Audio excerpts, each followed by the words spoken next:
So yun na nga guys, no, babiyahe muna tayo ngayon. Sasama muna ako sa tatay ko kasi wala naman akong pasok bukas. Since holiday naman, kaya pwede ko sumama. Isang biyahe lang, sayang din. Sinama lang naman niya ako, dinaanan niya ako sa may bahay ng girlfriend ko kasi along the highway lang yun. So babiyahe muna kami at ayun, may blessing tayo kahit isang biyahe lang, pwede na. So ayun mga buddy, nandito kami sa quarry ngayon. So kailangan din namin pumila kasi dito kasi marami pa ring truck na nakapila at wala pang laman. Aantayin muna namin silang matapos makapagkarga para kami naman yung sasalang sa susunod na. Pero ang kainaman lang dito mga buddy, konti lang yung naabutan namin kaya mukhang mabilis lang kami dito makakarga. Dati na rin kaming sumasama sa kanya no, pagka bakasyon, kada bakasyon sumasama kami sa kanya. Ngayon nakasingit lang kasi wala yung pahinante niya. Yes, no, habang nag-aantay tayo ng kakarga, i-merenda muna tayo ng truck kasi bumili ko sa may daan kanina, pinabili niya ako dito. Sarap. So yun mga buddy, dito nga sumalang na kami. So ganito yung buhay ng pagiging isang pahinante. So tutungtong ka sa taas para makita mo kung dapat na bang ayusin o kaya naman para senyasan mo yung nag-excavator, no. Ganyan lang yung ginagawa, no? Medyo risky lang kasi nasa taas nga. So yun guys, yari na kami magkarga, mag-ayos na lang kami, maglolonan na lang kami, tas sipat na. So yun, yari na. Hindi ko na napakita medyo busy kasi nun mahirap dito, nandito sa taas. So napakataas. Ayun, tamang chill lang tayo din sa likod habang umahon. Napakataas, por. Tingnan nyo naman. So ayan, ganyan yung sistema ng pagiging pahinante, no? Kaya kung minsan pagbaguhan pa lang medyo nakakatakot pa, pero pagkasanayin ka naman din parang wala lang, normal na lang na nasa taas ka talaga yan. So minsan nga kasi lumilinggi pa yung truck, so medyo nakakatakot yun kasi ang bigat-bigat kasi talaga ng truck na sinasakyan mo, nasa taas ka pa nun, di ba? So guys, maglolona na nga lang kami. Napakahangin din kasi kaya hindi kami pwede doon maglona kasi tatangayin lang. Pero kawawa, nasiraan. Ayan, siraan yung truck na isa na yun. Hindi ko alam kung ano yung nagisira na yun. Kinukwento lang ng tatay ko kanina. Ayan, chill lang. Init-init sa taas. Wala, pumasok na ako sa loob. Tapos ayun na nga, so pagdating naman din sa paglolona, kailangan lapat lang din naman yung lona. Tapos meron tagatali talaga sa may baba. So kailangan talaga tinutulungan kayo ng mga driver nyo. Lalo na kung mahangin talaga, so mahirapan ka maglona pag mag-isa ka lang. So yun, napakabilis ng proseso lang, no, since panambak naman din tong dala namin, kaya yun, sibat na. Pero pagka ganito man nananak mo na, napakaginhawa na lang ng trabaho mo. Nakaupo ka na lang, yan, titingin-tingin ka sa mga gilid mo. Tapos minsan lalo na pagka may mga kanto, yun, kagaya nito, pagka may mga kantong ganito, kailangan sisilipin mo yan kasi paparahin mo para naman makadaan kasi ang laki ng dala nyo. At dito nga guys, palabas na rin kami ng San Miguel. So mabilis na din yung mga biyahe kasi hindi naman kami na traffic dito. Tapos ayun, natagpos na din namin yung San Ildefonso. So papasok na rin kami dito ng San Rafael kasama yung truck na isa pa na bumabiyahe din. Nakakasamahan naman ni Papa. Mabilis lang din naman yung naging biyahe dito. Hindi naman din nakakainip, ganun. Tapos ayun, dito naman sa Goy na to, papasok naman na din kami ng arko ng Baliwag naman. Baliwag, Bulacan. So, napakalapit na lang din, sa isang bayan na lang din yung babaybayin namin or babiyahin namin.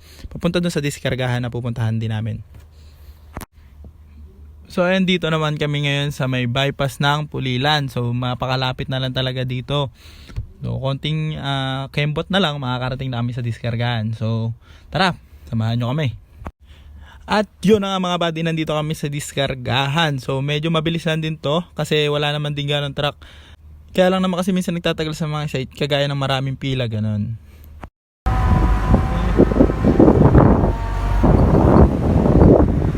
So yun guys, kapag ganito naman nagdidiskarga, kailangan alisto yung pahinante dito kasi medyo malambot yung lupa. Pag medyo malambot yung lupa, so kailangan mo siya tingnan palagi, check mo siya time by time. Yan, kagaya dito, sinasabi ko lang dito kay Papa kung dapat pa ba niya iangat or dapat pa ba niya iabante. Kapag minsan kasi malagkit, kailangan niya iatras abante yun para malaglag yung lupa. At ayun nga, so dalawang dam kasi yung gagawin namin dito, kaya binaba muna namin, tapos idadam ulit namin sa another place or another spot dito sa may site. So yun, diba, nakikita nyo napakadali lang talaga ng trabaho din sa tracking. Ang mahirap lang naman sa buhay nagtatrack kapag natutukod or kaya pa Tapos ang pinakamahirap pa yung masisiraan ka sa daan, lalo na sa may gawing Maynila. Medyo maraming ano dun namamasko. Araw-araw dun, Pasko. Pero hindi naman lahat namamasko, no? Konti lang yung matino. So yun, yaman na nga yun. Balik na nga tayo dito. Yun, pagkatapos namin dito magdiskarga, dumiretso na rin kami dito pa San Miguel at uwi na rin kami kasi kung magkakarga lang din, hindi na rin aabot sa diskargahan pa. At ito na yung exciting part. Yun, syempre yung kakain ka. Yun, medyo wala na tayo matitira talaga nito sa kikitain natin, par. Tapos dito, ganatong talaga kumain kasi sobrang sarap talaga no inihaw ng liempo nila. Tapos yung sausaw mo pa, toyo na may sili na may kalamansi. Nako par, talagang mapaparami ka ng kanin. Only rice pa naman to kinain na namin karinderya. Tapos ayun, medyo malapit na rin ako matapos dito kumain. Tapos si Papa tapos na rin, nagbabayad na siya. So kinakabahan ako dito, baka 100 na lang talaga ibayad niya sa akin. So ayun, pagkapahinga namin galing kumain, pinagmaneho ko naman siya dito kasi alam kong pagod na din naman na siya. So sabi ko ako na yung magmamaneho para sa kanya. Kasi sa mga ganitong labanan, kayang-kaya na natin yan kasi matagal na rin naman tayong sumasama sa kanya. Tapos matagal na rin naman akong naturuan ni Papa, kaya marunong na rin talaga kami magmaneho. Kahit yung kapatid ko na sumunod sa akin na 18 years old pa lang, marunong na rin yun magmaneho. At ayun, dito nga guys, malapit na rin kami dito sa Arco ng San Miguel. Kaya naman siya lang yung pinagbibideo ko dito para kumakuhanan niya rin yung pagdadrive ko. Kasi syempre naman gusto ko ipakita yung mga skills na tinuro nun sa amin. Ngayon, kahit na nag-aaral kami, mainam pa rin talaga yung marami kang alam na trabaho. Kasi hindi naman din natin alam yung kapalaran, no. Ayun, tamang upo na lang talaga siya dito, patanaw-tanaw. Ayun nga mga buddy, nung nagmaneho ko kanina, nung in-start ko yung truck, medyo nanibago kasi ang tagal na nung huling sama namin sa kanya.